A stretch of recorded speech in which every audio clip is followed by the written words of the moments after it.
लोगों की भावनाओं के साथ खेलता है, ठगा है, एक भी काम नहीं किया। इस देश की जनता के विश्वास को कुचल दिया। दिल्ली में जो विक्ट्री मिली है उस विक्ट्री में कहीं ना कहीं श्रेय हरियाणा की टीम का जरूर जाता है। साफ तौर पर प्रधानमंत्री नरेंद्र मोदी के मॉडल के साथ दिल्ली में बीजेपी ने चुनाव लड़ा और जिस तरीके के नतीजे सामने आए वो नतीजे कहीं ना कहीं मोदी जी के मैसेज को एक्सेप्ट करती है जनता, ये बताती हुई नजर आई। हमारे साथ इस वक्त बात करने के लिए मौजूद है हरियाणा कैबिनेट मंत्री महिपाल धाना जी। सर, काफी मेहनत करते हुए दिखे थे आप दिल्ली चुनावों में, अलग अलग क्षेत्रों की जिम्मेदारी मिली थी और 4 सीटें जो हैं वो अब निकल गई हैं। किस तरीके से देखते हैं आप? जिस जिले में मेरी ड्यूटी थी वहाँ 5 में से 4 सीटें हम लोगों की निकल गई हैं। देखिए, भारतीय जनता पार्टी के हर कार्यकर्ता ने जिस शिद्दत से काम किया, लोगों को बताया कि देखो भी ये चोर कपटी शब्द बाण चला के जो लोगों की भावनाओं के साथ खेलता है, इसने बातों के लच्छेदार बातों के करके लोगों को जो लुभा के 10 साल जो दिल्ली को पीड़ित किया है, शोषित किया है, ठगा है, अब और नहीं। हम लोग भी यहाँ आते थे दिल्ली में तो ये लुटियन जोन घूम के देख लेते थे कि भाई हाँ ठीक है, दिल्ली कोई वो नहीं है। मगर जो हम लोग अंदर अंदर गए हैं और देखा जब वहाँ का हाल, नरक में लोग जी रहे, नरक में। उस नरक से बाहर निकालने के लिए कोई तो एक काम किया होगा, एक भी काम नहीं किया। क्यों नहीं किया? क्योंकि इनके लोग है ना अपने अपने काम धंधों में मशगूल हो गए। जनता के कामों की चिंता ना करके टेंडरों में इनकी हिस्सेदारी होगी। कोई भी काम होगा उस काम में पॉलिसी बनेगी तो पॉलिसी उस हिसाब से बनेगी जिस हिसाब से इनकी जेब में पैसा जाता हो। लोग मरो गड़ो कुछ भी करो, इस आदमी ने इस देश की जनता के विश्वास को कुचल दिया क्योंकि एक गिरोह आया था। जनता पता नहीं कैसे इनकी बहकाई में आ गई उस वक्त। अदरवाइज वो कहते हैं ना एक पूत के पाँव तो पालने में दिख जाते हैं। जब इस व्यक्ति ने बाबा रामदेव और अन्ना हजारे जी की उंगली पकड़ के काम शुरू किया, इसको किसी ने कहा थोड़ी था कि तू भी धरने पे बैठ जाओ। देखो चालू था ना, चालाक था। धरने पे तो रामदेव जी ने कहा था कि भाई अन्ना हजारे जी बैठेंगे। रामलीला ग्राउंड से घोषणा की थी बाबा रामदेव जी ने, मैं उस रैली में था।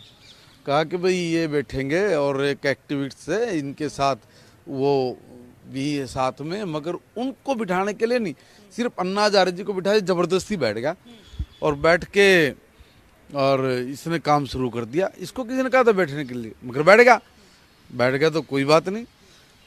अब बैठते इसने धरना पूरा खत्म हुआ नहीं, उससे पहले पीठ में छुरा घोंपना शुरू कर दिया और धरना खत्म होते होते वो अन्ना हजारे जी से अलग भी हो गया और वो पार्टी भी बना ली और उनकी पीठ में छुरा घोंप के उनका भावनाओं का कत्ल भी कर दिया। तो उसी दिन समझ जाना चाहिए था कि देख कितने जुल्मी आदमी है। अब इसने जैसे तैसे करके सरकार बना कर 10 साल जो लोगों को पीड़ित किया ना, जो अर्बन नक्सली, ऐसे नहीं बोल रहे हैं क्योंकि ये गिरोह और इस गिरोह के हाथ में जो लोगों ने पता नहीं क्या सोच के ये कहा कि भाई तुम सत्ता ले लो, और लेते इसने जो गुल खिलाया है, मैंने कहा ना पूत के पाँव पालने में दिख जाए। इसीलिए कह रहा हूँ कि उस वक्त पता नहीं क्यों नहीं दिमाग में आई जनता के कि भाई ये इतने गिरी हुई और ऐसी हरकत करने वाले लोग हैं जो जिनको देश से कोई प्रेम नहीं, सिर्फ बोलने के लिए ये वंदे मातरम बोला, बोलने के लिए भारत माता की जय बोला, क्योंकि इनको पता था कि भाई ये जो कम्युनिज्म का नया स्वरूप है, ये स्वरूप पुराना वो लाल झंडा लेके उससे नहीं होगा, थोड़ा सा इसको मॉडिफाई करो। ये मॉडिफाई करने के लिए इन्होंने अपने कलेजे पे पत्थर रख कर वंदे मातरम बोला। अपने कलेजे पे इन लोगों ने सांप लेटा के भारत माता की जय बोले, वरना ये लोग ये बोल रहे हैं। यानी आप साफ तौर पर ये कहना चाह रहे हैं कि कथनी और करनी जो है वो दोनों अलग अलग थी और जनता समझ गई। कथनी और करनी ही नहीं है, मैं बड़ी गहरी बात कर रहा हूँ। ये तो इस देश को किसी भी हद तक गिरा दें, इस नेचर के आदमी हैं। भैया देखो यमुना जी के ऊपर कितना गंदा स्टेटमेंट दिया। सारी दुनिया में भारत की थू थू करवाने में कोई कसर थोड़ी छोड़ी है। और भारत की भी, और साथ में इस देश के सम्मानित प्रधानमंत्री नरेंद्र मोदी जी को कैसे नीचा दिखाएं। देखो ये इसकी सोच नहीं हो सकती, मैं हर बार बोल रहा हूँ, ये किसी न किसी इंटरनेशनल एजेंसीज का खिलौना है। वो जब कहें तब ये बज पड़ता है, तब कहे तब ये बोल पड़ता है। और वरना एकदम ये बात कहाँ से निकल के आ गई भाई, यमुना जी में इन्होंने जहर घोल दिया, कहाँ से आई ये बात निकल के? किसने? चुनाव के समय। वो भी चुनाव के समय, ये चुनाव के समय का तो एक बहाना है, अदरवाइज इसने उनके एजेंडे को, पक्की बात है, पर सर क्या लगा कि इस एजेंडे से उनको नुकसान हुआ? एजेंडे से, उस एजेंडे को सिद्ध करना चाह रहे थे ये। इनके लिए कोई वो नहीं है, बस जिन आकाओं के हाथ में ये खेलता है ना, उनको भी तो खुश करना था। और ये सोच रहा था कि भाई लोग कहेंगे भाई ये तो चुनावी मुद्दा है, इन्हें बोल दिया होगा। मैं आज फिर आपके चैनल के माध्यम से कह रहा हूँ, चुनावी मुद्दा नहीं है ये, इनका इंटरनेशनल कोई स्क्रिप्ट लिखी गई होगी, ये उसका पार्ट है, इसकी जांच होनी चाहिए, मैं इसकी मांग करता हूँ।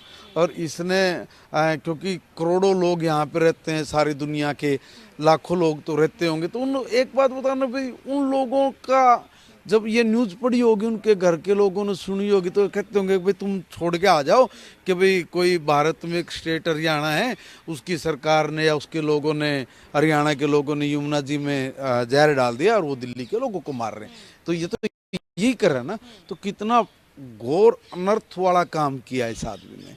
इसने इसका आइडिया नहीं लगा कि भाई तुम ये बात क्या बोल रहे हो, कितनी बुरी बदनामी इस देश की होने वाली है। एक सवाल आपसे जरूर पूछूंगी, इसलिए इनकी कोई चिंता नहीं इस देश से। और लोगों ने देख लिया कि जब ये आदमी अपने देश का, अपने लोगों का नहीं हो सकता, तो ये किसी का नहीं हो सकता, इसको उखाड़ दो। लोगों ने इसी को पटक दिया।